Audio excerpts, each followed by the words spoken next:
मृत्युंजय धवलेश्वर महाप्रभु श्रावण मासर द्वितीय सोमवार रे संसार सुखी कर महाप्रभु जगतर मंगल कर समग्र विश्वर कल्याण कर महाप्रभु धवलेश्वर समस्त भक्त मानकर मंगल कर मनस्कामना पूर्ण कर ग्रहरिष्ट मान खंडन कर मनवांचित फल प्राप्ति कर धन धान्य परिपूर्ण कर धवलालिंग महाप्रभु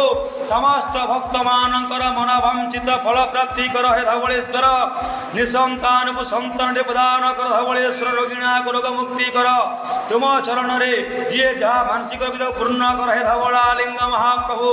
ओम त्रयंबकं जजामहे सुगंधिं पुष्टिवर्धनम् उर्वारुकं निपबन्धनानि मरुतरमुखी यमामृतात् प्रभु चरणारविन्दरे हे स दीपं समर्पयामि नमो।